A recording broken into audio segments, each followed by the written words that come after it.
Juan and me. So we assume there's no Jay-Z concert and no Laker game. Otherwise, Juan wouldn't be here. A couple of things, because we don't get together in mass too frequently, that I wanted to mention. With respect to Raymond Abraham, there is an event now scheduled at the MAC in Vienna. Can you hear me? You hear me? The MAC in Vienna. Too loud? There's an event scheduled at the MAC in Vienna in the middle of June, and a number of architects coming from around the world to acknowledge each in her own way what Raymond contributed. But what I wanted to mention is the studio, which Craig Hodges has taken over very generously, and I think doing a fantastic job under the circumstances and without the circumstances. We're going to take that work, the work of Raymond's last studio in one form or another, to Austria and make that a part of the discussion. So I think that's important for us, important for the school, important for Raymond, and that's the way that class will be concluded. The other thing I wanted to mention, some of you may have seen it, but this is some obscure Korean magazine. Actually, it's quite beautiful and a friendly and congenial and probably apropos this discourse article, long piece on the guerrilla project, literally and figuratively, that Alexis produced on the roof of what was once the famous downtown Los Angeles hotel. It's interesting, actually, the discussion of the durability of architecture, and actually it's very ephemeral. It went away. The project is gone, and it lasts now in the magazines and the books, but that's a discussion for another time. The process, for those of you who haven't been involved in this, is as follows. As you know, we have these exhibits, 3, 4, 5 per annum. And in the last 3 years or so, because there was so much debate about the content of the exhibits, we decided to formalize the discourse and to have a discussion session with myself and the architect, which is why we're here today. And by the way, the compilation of all of those exhibits and discussions, which runs back to 02, 03, is about to be published in quite a beautiful book, huge book, which is coming out of where else?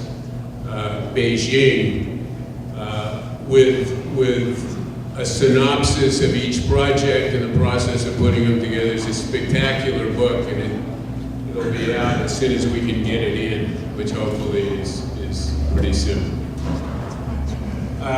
So, in terms of whatever exactly it is that Juan has done, let me start off. So we'll try to understand what's going on here and what he advocates and what it means for all of us in terms of an ongoing discussion of the meanings of and the potentialities of architecture and design.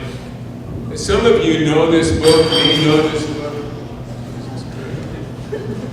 Biofeedback. Some of you may know this book. It's called Architecture Without Architects. You know it, some of you. It goes back, I think, to the 1970s. And it was part of a show at New York MoMA, which was actually supported, I think, and subsidized by architects like Jose Levasseur and Kenza Tange and others. And it purports to demonstrate, it's a complicated book, and I don't want to caricature the content, and by doing so, remove a lot of the nuances, but I think I will anyway, just to cartoon it. It has something to do with what's genuine in design, what's genuine in architecture, which somehow, in this context, has to do with removing the vanity quotient from architecture and design, and focusing on items like what they call nature architecture or vernacular architecture, those kinds of subjects, which, and spectacular they are. I just was flipping through this and I marked a couple, but so this is whatever the hell it is, but where my left hand is, but some kind of anomalous hybridization, that's one of your words, we'll get to that, very popular word, but it seems to be an amalgamation of something cylindrical like in a tree which is either coming out of it or growing through it. But the onus of this, or the responsibility for this, is, we could say something like, this is probably not the best term, but it's the one I got at the moment, the God quotient. The God quotient, meaning from all the vanity in this room, so it would take out all of that megalomaniacal design quotient in architecture, and God did it.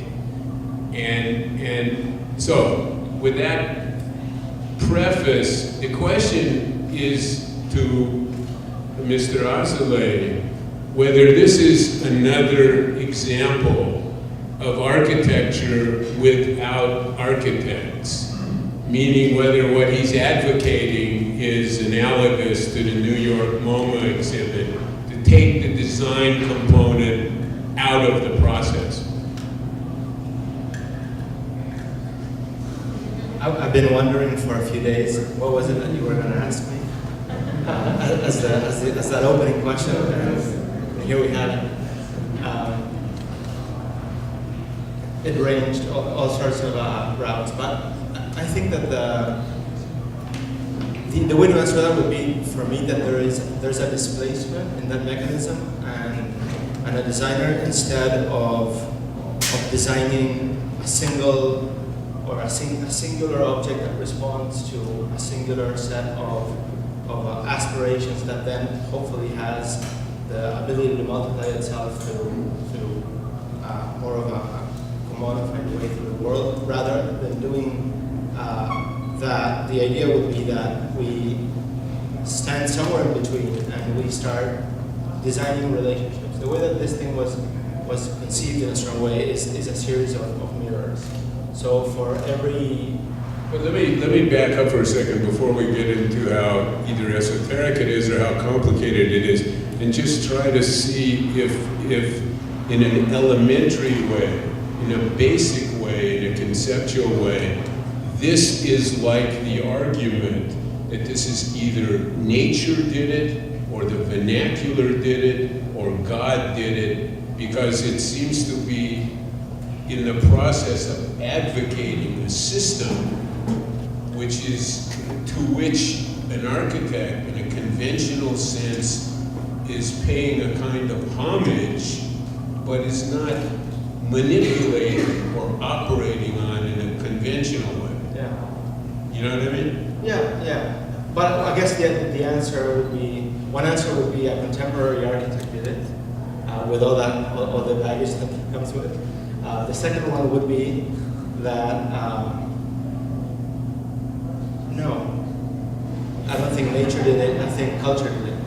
I think that it's still another, but the ambition here is to reconstruct nature as a cultural thing, including the God did it statement. You know, So maybe we are making. Well, this is not supposed to be an interview where, you know, the guy is running for mayor and you ask him, you know, are you for this and for that? And starts to talk about the Lakers or something. This is a good technique and for students, and this is for students, obviously. So there are very interesting ways of responding, and all of us have to do this to questions either in public forums or from clients and so on. But since this is the interests here are more academic and more pedagogical, you forgive us if we try to be, as we ask of you, when you make a project and you describe it, and it's all about this, and then somebody looks over there and says, wait a minute, what you're saying and what I'm hearing might not be coincident. So I think to the extent we can be a little bit more precise about this, I think it is, because what we've got here is something which is in many ways, there have been a lot of differences in projects over the years, but this is quite different in a strategic way. So I was trying to find a way, admittedly, to caricature and just to say what the interests are.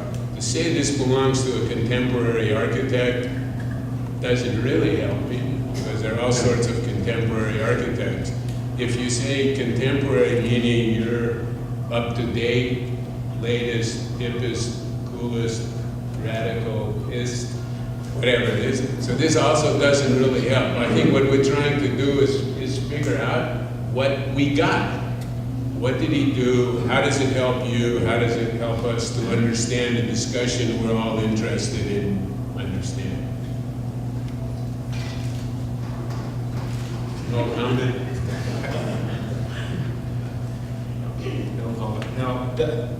Well, it would be a difficult question to answer starting out. For me, it's not about nature in other ways. It's about trying to find a way to, first of all, it's responding to a problem, which is the problem that we're given in this particular program, which is to do a piece of installation architecture to a certain extent. And one of the interests that I had was in making something that had behavior in it, or that had a certain type of program built into it. And what I was interested in was to oppose the program that tends to happen out there by itself, that could be called nature, with something, in direct tension with something that contains it.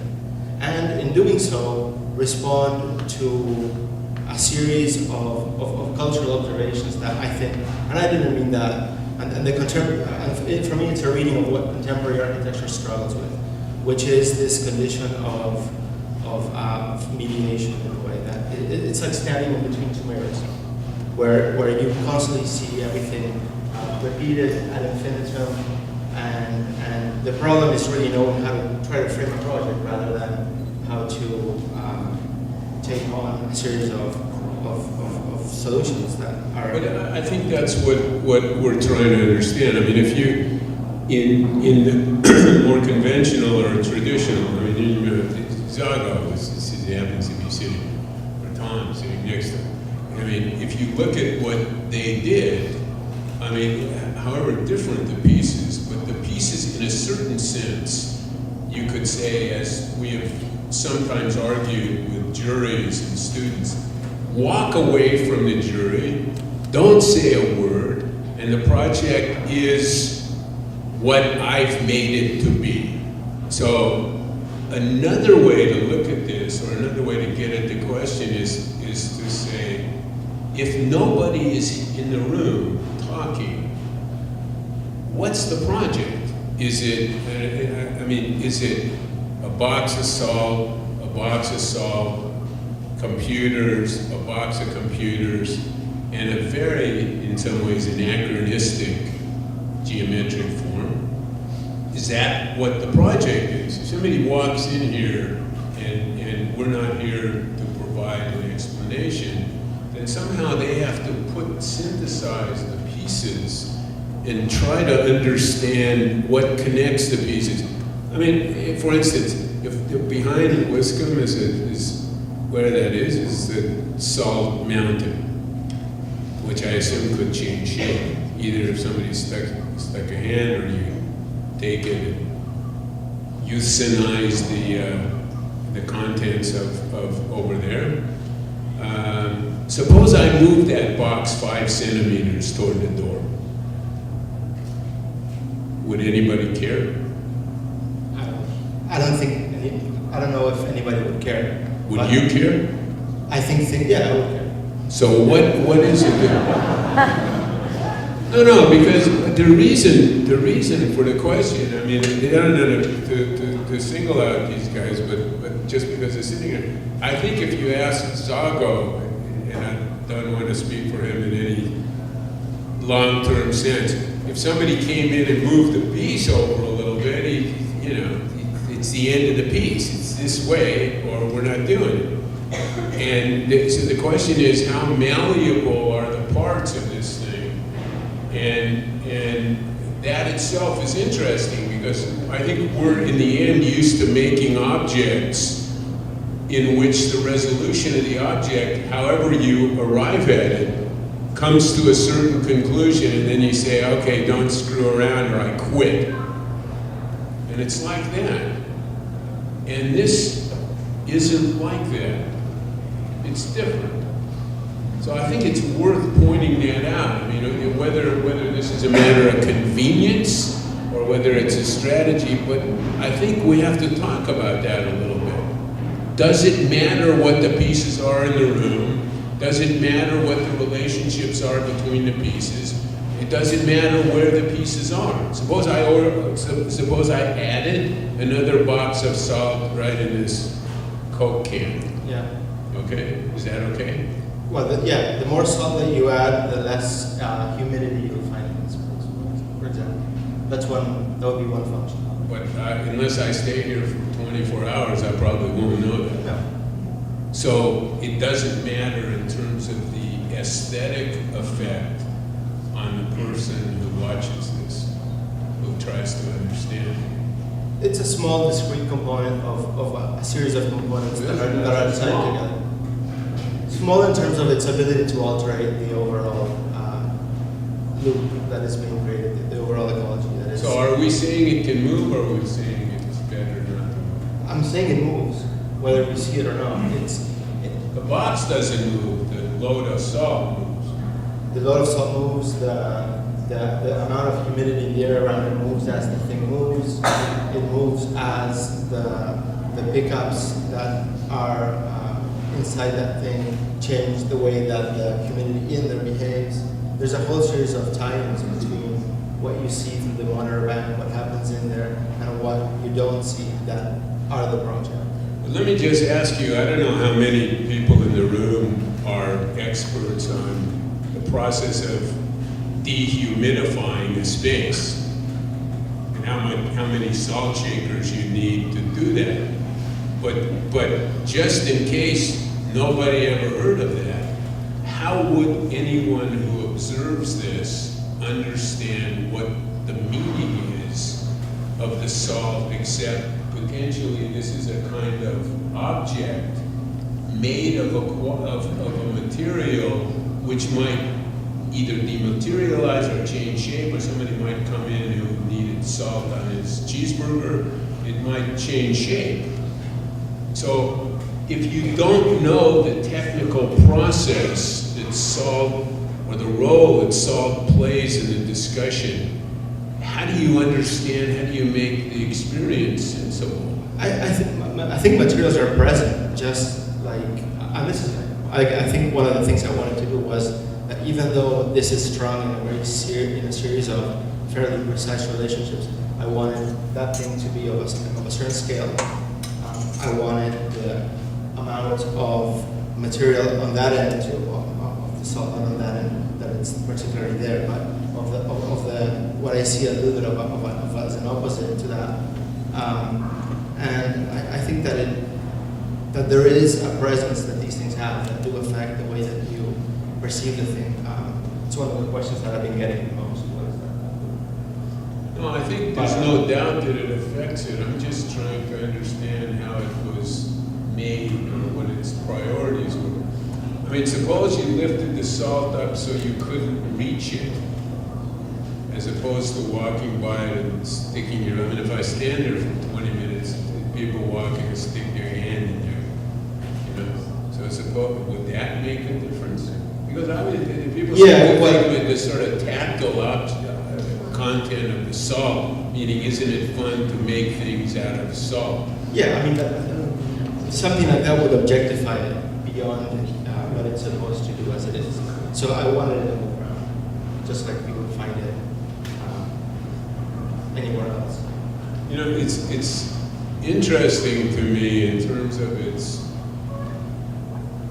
biological properties. It seems to me salt has a completely different connotation, and whether it has to do with mummifying something. But, I mean, going all the way back, if the Romans went to Carthage and it destroyed Carthage, and just to make sure Carthage never came back, so everybody knew they dumped salt all over the place. Why? Because when they dump the salt, you can't grow anything. You can't grow anything. So it seems like if you were talking about biofeedback, you don't want to dump salt around. Otherwise you're killing all the bio, never mind the feedback. You know? So doesn't salt have a connotation of a historic connotation, which is Absolutely. very destructive. Absolutely. So it has that connotation. Yes. So when somebody walks in a room and sees a pile of salt, and they're reading, or they look at the model in the front, we get to the model in a second, and this is supposed to be a kind of biologically neutral project, meaning either it puts back what it takes out, but in the end you're even. Architecture, you said, casts no shadow, which is a little bit opposite of the guys who used to run around and talk about objects in light. It's the opposite. This is the stealth, no shadow, Exactly. no radar, That's right. no radar. No radar. And yet the material seems to suggest something else. I think that's what I'm saying. Yeah. That seems to contradict it. If you wanted to do something that encouraged the bio side of the feedback, why would you use salt? Precisely because I think it has that cultural connotation. It also has that biological function of reducing everything. Again, salt was also a commodity. It has implications related to things like trade. And historically, for me, again, back to the issue of mirrors that I was talking about before. It's a good, or it's the appropriate counterpoint to the formal strategy, or at least the initial formal strategy that is about. Again, so for me, if I had to, again, one way of summarizing the project would be form against behavior. Not that behavior is a synonym of nature, not at all, or that form is also against nature or pro-nature. The idea is that all these definitions for me are tied up in that thing against the other. So, But then, just to try to be a little bit simpler, what form against what behavior? what we have is the inside of what happens in that object right there. The only way that you have to see it is through a series of pickups. Yeah, and the pickups are rebuilt according to a series of machines, and those machines have to do with the manipulation of time. Some of them are real time, some of them are pre-made. Some of them are affected by certain types of protocols that we've designed to interpret some of the images. Salt tends to slow that process down in a lot of ways. And that's why we work the dynamic of one against the other in that case, within that ecosystem. But the form itself has a very specific set of functions, and that's why it's deformed. The way that this structure, the way that the framing works, this guy. That's the way this thing looks without being skinned. Yeah. The idea was that we would pick a stable form for a number of reasons, some of which we already touched on, and then find a way to distribute material and even include structure. So again, a regular framing wouldn't do that, but a way to come up with a redundant way to distribute would lumber in this case.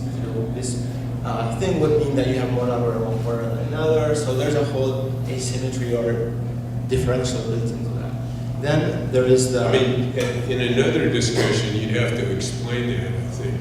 You know, I remember when Tom went through his project in the wing and had a very, I think, let's say esoteric, or at least by analogy to the wing of some creature that flies, a very particular idea about the relationship of the frame to the structure of the frame. But nobody knows what that framing system means, but we know that it's a hell of a lot easier to frame each side in very different ways, particularly for something that nobody ever sees. But it does have an effect on how what this thing contains, which is a climate system, a series of organisms that tend to aggregate themselves around the structure in different places. And then there's there's modifications in the vapor barrier based on how these things pull it up. So there's a series of conditions that are designed to throw the ecosystem off center from the very beginning. But I think this is, it's a kind of like a fun house, like a kind of game where you see certain things on the outside and certain things on the inside, and you're trying to puzzle together the relationship between what you see with, I mean, you got vacuum forming pieces and they bump up. You know, so presumably, I think one holds a camera, the cameras are at different conditions on the inside. It's hard to extrapolate from the outside to the inside. So you have the panels.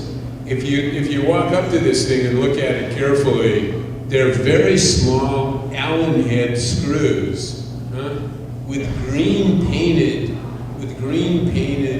interiors, actually, which is where you turn the screw, the piece is actually green. So, on one hand, it seems to me we have a discussion about whether the pieces in the room could be in very different places, actually, and whether that's of any consequence. On the other hand, you have an object which seems to be made with an enormous amount of attention. You don't look too carefully at the way it's detailed. But just looking at some of the pieces, I mean, you got green screw heads in this thing. As far as I know, they don't come that way. Somebody painted it.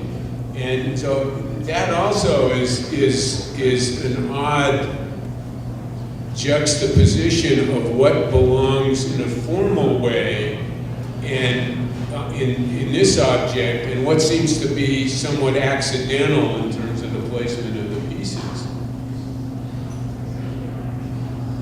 Again, I think green screw heads, maybe. There's a series of moves that are intended to try to develop, I wouldn't say a formal vocabulary, but somewhat of a precariously formal vocabulary that does pay attention to detail, that does pay attention to some aspects of fabrication, does pay attention to ways we make things. That's very important to me, and I think it should be very important to us. So back to the question of who made this, this is why I said that we made it, because we have to make all those decisions. But on the other hand, those things are not made for the sake of only making an object. And that object is meant to house something that is in a relationship with something that, what you describe as an interior, there is no interior really. I mean, if we were in this venue and we were not asked to explain how we break this down, ideally the way that this would be shown is the only interior you see is what you see from that thing. And the structure you wouldn't see. You would only see it as it plays out. But then why don't we get rid of all the other stuff? We have the computer panel and we have the object, and you can come in and you can look at the monitors, you can look at the screens, and you can see whatever biological processes are taking place. Why don't we just do that? We get rid of one stuff. Huh? One stuff. You can see there what's going on inside, because this is a kind of mystery. I mean, I think that's what's interesting in principle, intriguing about the project, which is what you can see, which nominally has been built to sequester what you can't see. So what you understand as against what you don't understand, and the way you try to understand what you don't understand, and the way you try to see what you can't see, is to follow the processes over here with these four pieces. And so, therefore, why would we need anything else? Isn't that the trick? We don't. But we do need that thing, and we do need that. But do we need the mountains? Yeah, the mountains perform in opposition to some of the things that happen in there, and I'm just responding to what you said. You said we only need this and this. no. I think, So I'm agreeing with you. I think that's nothing has one purpose only. That's the. Again, I'm going to try to answer the question without going into another series of things. yeah.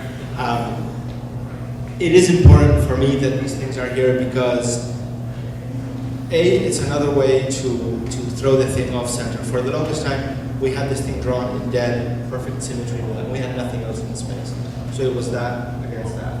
Then we became very immersed in how we would sustain some of the relationships that were happening inside of the thing, and the material itself became very important to us. Then we started looking at specific installation issues that had to do with lighting, with again, how the gallery space was laid out.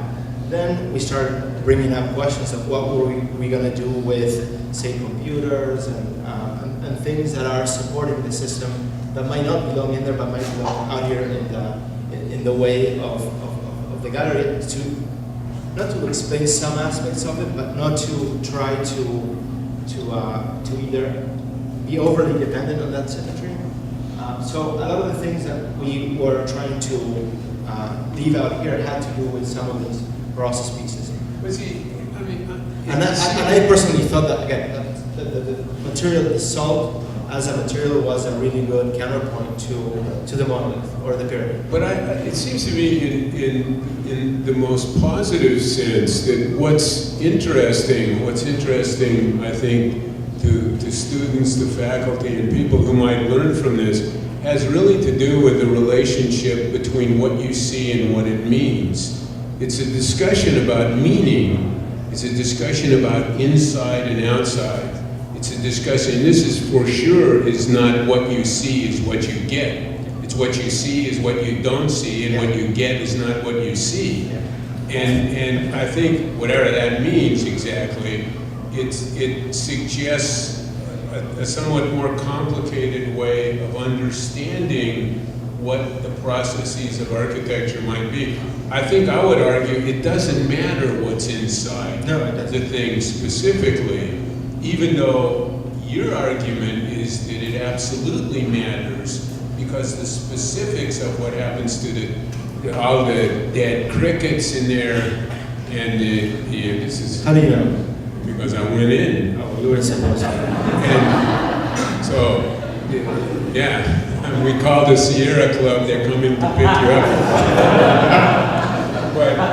but what's, in other words, what we're doing, and there could be a lot of ways of making ghosts inside the machine that could show up in transformative ways on a screen outside. And it wouldn't make any difference whether the processes were biological or any other, or physical. I mean, you could have somebody in there, as others have done, hitting a golf club with stop action, or riding a bicycle with stop action, which would transform in a much quicker way the action on the screen. I think what I'm saying is the project could be interpreted in a very positive way, completely differently, just in terms of students looking for a more complicated way to relate content to form, to computer, to what you see and what you can't see. Yeah. Yeah, well, let's say that, yeah, absolutely. It's important that what's in there has a way of being, that has behavior, a behavior that can be mediated. That was the first order of importance. That this thing housed something that had a way of being extravagant. It would have been very, very different if that was simply an illusion, or that what we're playing there is stuff that you're simply imagining that doesn't happen. I was actually very interested in seeing how some aspects of the form did have a certain relationship with what happened inside, even though what happened inside could be different. There's a series of design interests that I have that make it what it is. And there's But in the end, isn't it the same as the SCI-Arc security system? Or any security system where some cop somewhere looks at 20 screens, exit stair, lobby, loading dock, and so on, and monitors a whole series of venues with a series of cameras virtually, because they're removed from what he can see. So isn't this the sort of Osama bin Laden theory of architecture? Like who's coming through the gate at Heathrow? Well, it's different, but without the policing. But that's the system. There is a system that we all know like that, which allows you to understand over a distance. Could be, yeah. There's a short film that Krzysztof Kieslowski made. It was one of his first documentaries of a train station. And what happens there all the time is you see day-to-day action happening on the decks, people coming and buying tickets, and then you always cut to the security cameras, and they kind of have this sense of paranoia into the sound changes. But after a while, after you're taken to the end of the film, they move you into the security part, the person actually watching these things, and classical music starts playing instead of what you would otherwise think, that this person is trying to keep an eye on. Is there sound in here? Yes, but we had to turn it off. So you can hear the crickets dying or something. Yeah. Or you can hear the salt growing or whatever salt does. Yes. Something. Yeah. You can hear that. Yeah. What does it sound like? You turn it on. Is it audible or it's very subtle? Oh, it's very audible. You want to turn it on? It would be interesting to, that's another, because it's interesting in terms of arguments about sound and music, that the sound condition can move between spaces in a way that the visual experience can't. So what's auditory can be exchanged directly. You don't need a screen to pick it up, right? That's right. Yeah, but the visual experience. While he's doing that, I had one other question, which really has to do with not the strategy, but what's in the funhouse. Yeah. What's in there, and it reminded me. Some years ago, I went to a university in Dublin. It's called Trinity College. And I think it's Trinity College. And in Trinity College, they have an exhibition of a book called the Book of Kells. Book of Kells, so this is a famous medieval illustration with biblical scenes and so on. I mean, I'm sure I'm defiling what exactly it is, but it's a sacrosanct text. It's a very unusual text, and it's supposed to be very beautiful text. So you have to get in a line. Stand in a line. There's so many people come to Dublin to see the Book of Kells. So of course I got in a line, and I went, and I came up to the Book of Kells, and I didn't think it was that great actually. So I said to the lady, "Can I please turn the page and see the next page?" And she said, "No, you have to come back tomorrow." So 1,500 pages in the Book of Kells, and you have to come back every day. And I was thinking about that because she was also very mad because I think she thought, yeah, okay, 2 seconds. But the point was that if you follow the events on the screen, the biological processes, which run quite long, I mean, they run 90 days or something, and therefore you have to come back, just like the Book of Kells. You have to come back every hour, you have to come back over a number of days. And then the question is, do you get it? If somebody comes in from Cape Town, gives a lecture, looks and goes home, so he missed it. So I think the point seems to be that really to understand it, you have to come and go. This is not an argument for the Book of Kells. I'm not so sure if you came back a lot of days, you would have a different conclusion. But theoretically, this is a conceptual kind of evolutionary process. Over a period of time, it changes. I think what I'm saying is, if you want an instant hit, or you want a quick experience, or the experience of the exhibit belongs to the time of the visit, then it has to be a subject matter which moves quickly enough so that somebody can begin to understand the meaning of those processes.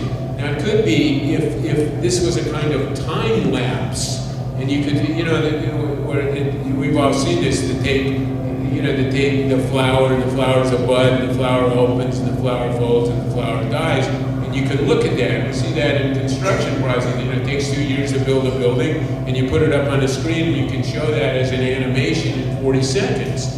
You can do that. But somehow in this, you're trying to convey something that runs over a period of time that people don't have.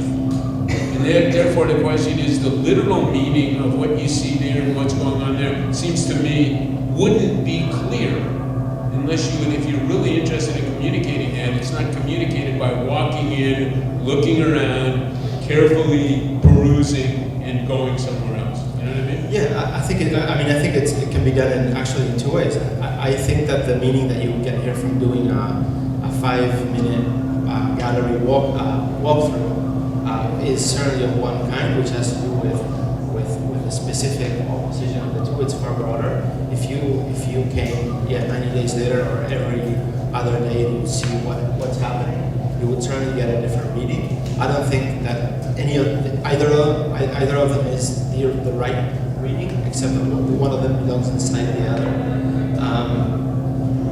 And I was also trying to, with that, it's not just that one of the time frames was the gallery visitor. I was also interested in establishing the exhibit duration as also a time bracket that we have to work with here as something that is very specific on a calendar. There's 3 to 5 year, and so one of the things that we were doing in the beginning was build a number of frames in which this thing operated, and that was certainly one. So yes, it wouldn't be the same reading. I'm clearly not only interested in one-hit wonders, but I think that there's some things, some qualities in the setup that would also allow you to walk away with something if you were here for only 5 minutes, especially when the lights. Is that the sound that we're hearing, or is that a tsunami coming?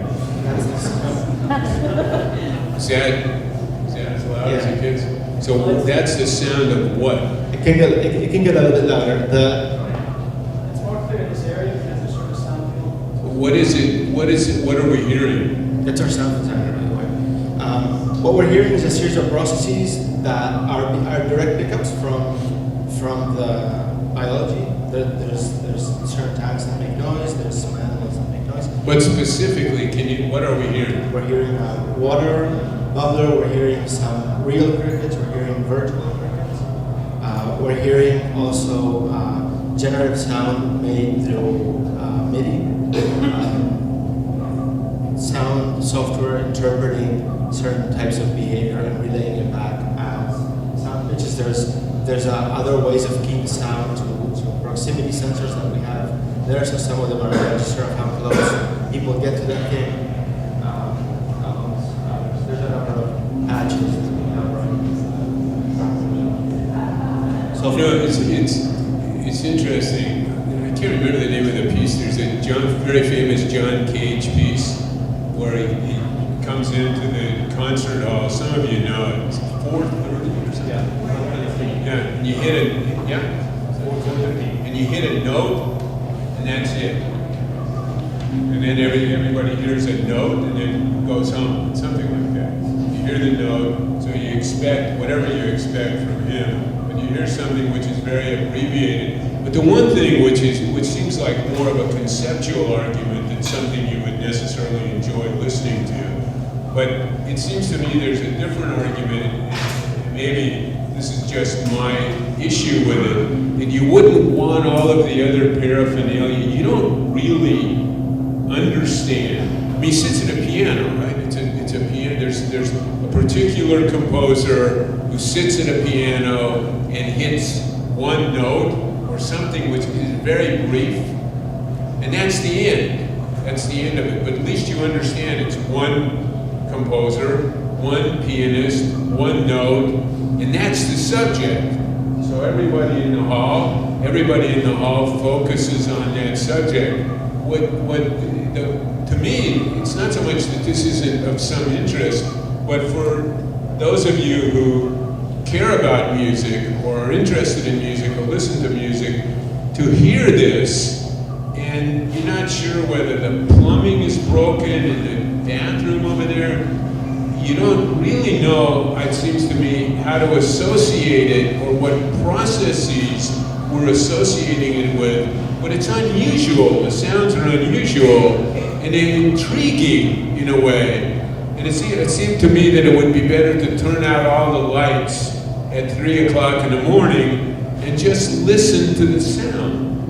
And maybe that would work, but it's because of the way it involves itself with the rest of the exhibit, it's hard to connect it either to what you're, I mean, it's sound that takes place as the images take place, right?